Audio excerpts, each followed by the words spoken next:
এই পার্সেলটা আমরা পাঠিয়েছি উড়িষ্যাতে।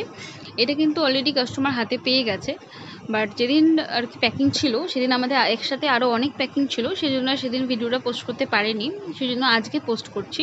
প্রত্যেকটা ফিশ প্যাকিং কিন্তু আমরা অক্সিজেন প্যাকিং করে দিয়েছি। ওয়েস্টবেঙ্গলের ভেতরে হোক বাইরে হোক, প্রত্যেকটা ফিশের প্যাকেট আমরা অক্সিজেন প্যাকিং করে। এর মধ্যে কী কী ফিশ ছিল বলে দিই। এর মধ্যে ছিল ইয়েলো শ্রিম, রেড শ্রিম, আর ছিল লবস্টার। এখনও কিন্তু আমাদের ফার্মে কিছু লবস্টার রয়েছে, যেগুলো আমাদের ফার্মের ব্রিড করা লবস্টার, সেই লবস্টার যেগুলো বাইরে থেকে এনে সেল করি, সেগুলো কিন্তু এখনও স্টক আসেনি। আমরা সেগুলো শুধুমাত্র ব্রিডিং পেয়ার নিয়ে আসি আর সেটাই সেল করি। পার্সেলটা কাস্টমার রিসিভ করেছে এবং সমস্ত ফিশ কিন্তু একদম ঠিক ছিল, সেটারই একটা রিভিউ কিন্তু কাস্টমার দিয়েছে। আমি সেটারই একটা ফিডব্যাক পোস্ট করে দিয়েছি প্রোফাইলে, তোমরা হয়তো অনেকে দেখেছো, যারা দেখোনি তারা দেখে নিও। আর তোমাদের যদি কোনো ফিশ, লবস্টার, শ্রিম, বেটা বা প্ল্যান্ট কোনো কিছু যদি অর্ডার থাকে, তোমরা আমাদের সঙ্গে কন্ট্যাক্ট করো, আমরা চেষ্টা করো এভাবে সুন্দর করে প্যাকিং করে তোমাদের কাছে পাঠানোর জন্য। তো থ্যাংক ইউ সবাইকে।